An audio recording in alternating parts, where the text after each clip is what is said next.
If this is true, do this condition, do this statement, sorry. But if it's not true, else, otherwise, do this. Else, basically, if, go to brackets.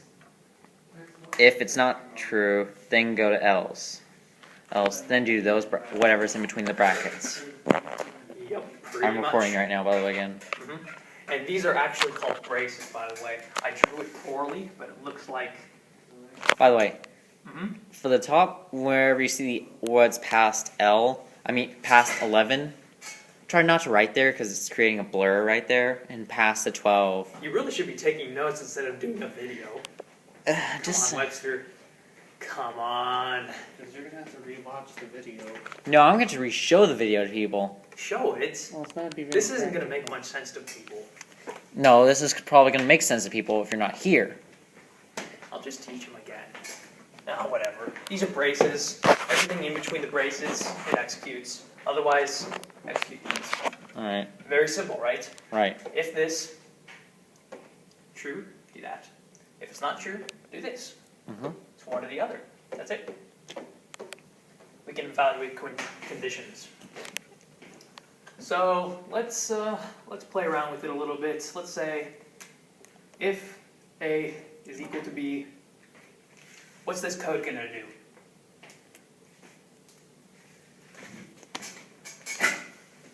If A is equal to B. You leaving? Is it going in No? If A is equal to B, it's gonna go off to B. I'm gonna say then if not, it's gonna go on to else, and then it's gonna go to A. It's very simple, Webster. If this is true, if what's in between these if what's in between these parentheses is true, do this statement. If it's false, do what's in between these braces. So That's what I was basically trying to say. let's walk through it. A is 11, B is 12. Is A equal to B? No. No.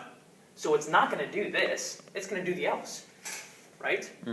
It's going to subtract 1 from A. Now let's say if A does not equal B. That's what this little symbol means, not equal. So if A does not equal B, do that. So what's the code going to do? It's gonna go on to B. It's going to say B minus minus? That's right, because A does not equal B. However, what if this were 11? What's it going to do? It's not gonna go to B. No. It's gonna go else. It's going to go to the else.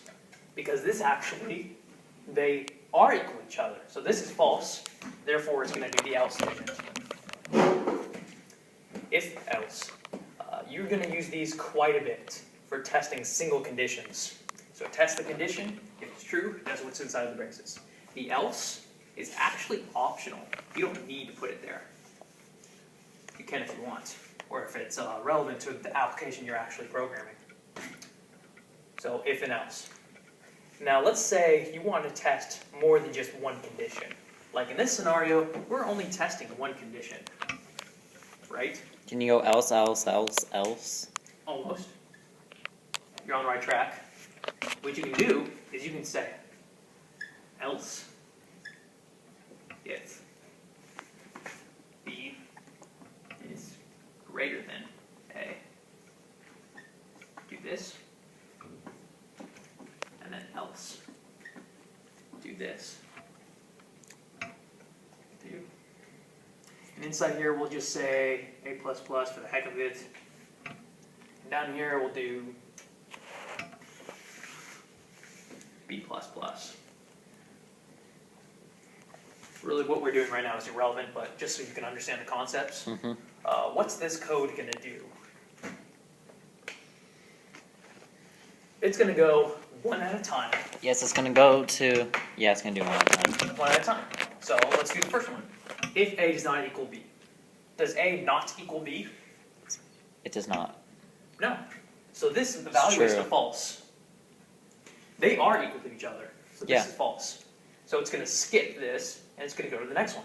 What? Else, But if it's false, it's A. Okay. this is false, right? A is not equal to B.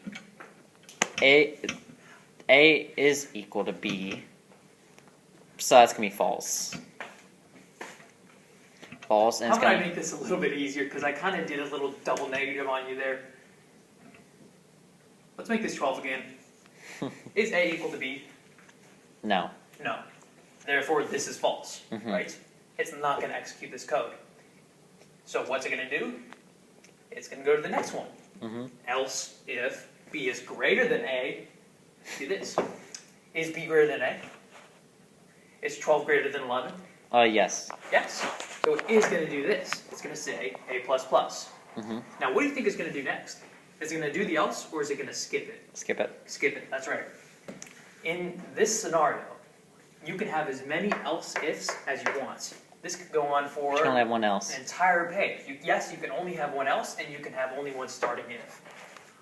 But only one of them is going to get evaluated. Once one has been proven to be true, it's going to skip all the rest. And it's going to go to what's after the else. Whatever we put down here. Go put dot dot dot. Yep. Dot, dot, dot. So there's the if, there's the else if, and there's the else. All right. Hopefully you'll get some practice with this eventually. I'm cramming a lot of information in, but Yes, it is a lot of information. so there's the else and else if. What should we do next, Derek? Are you paying attention? You don't need to pay attention, but why are you still here? Here, you want? Did you? Can we? I want. This is nothing much, but this is really a lot. All right. You know what I mean? You want to like stop? Because I do have a lot of stuff to get done. Ditto. And I think we get.